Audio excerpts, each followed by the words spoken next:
Today I'm making a comforting protein-packed dal paratha stuffed with fresh homemade paneer. I love making paneer from scratch because it's simple, fresh, and incredibly soft. Store-bought is absolutely fine and works well, but homemade has a softer, creamier texture that's perfect for stuffing and bourgie-style dishes. I'll walk you through each step and share little tips along the way, so let's get cooking. I'm starting by adding a little water to my pot. This is a simple trick that helps prevent the milk from burning or sticking to the bottom. Now I'm adding whole milk. Whole milk works best for paneer because the higher fat content will give you a softer, richer texture. Bring this up to a gentle boil on medium heat. Stir occasionally so it doesn't catch at the bottom, and of course keep checking on it. While the milk is heating, I'm juicing my limes into a bowl. I find this so much easier than rushing to squeeze them once the milk is already boiling. Once the milk is ready, things do move quickly, so it's best to have your acid prepared in advance. Now for the dough, I had some leftover chana loki dal, so I'm running it through the food processor until it's completely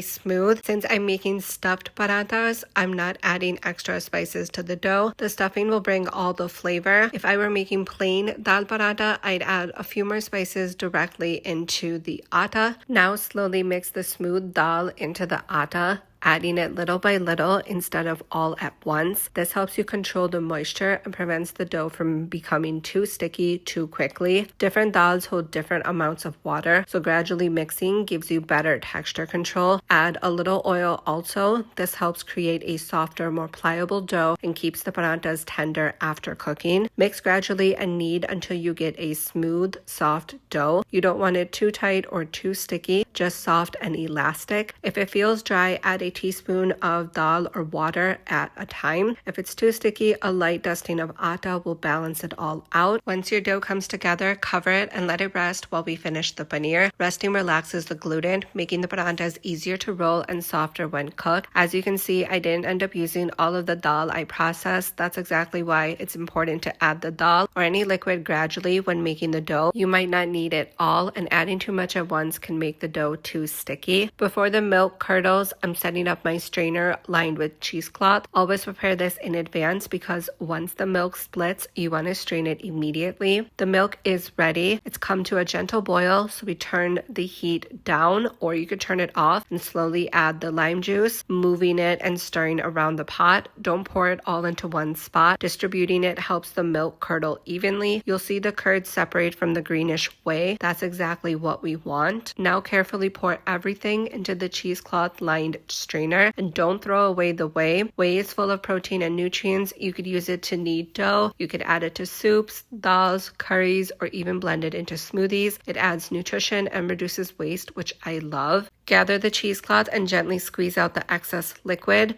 Then hang it over the sink for 30 to 45 minutes. This not only allows the paneer to cool down, but to also firm up while staying soft. If you want firmer paneer for cubing, you can press it under a weight for another 20 to 30 minutes.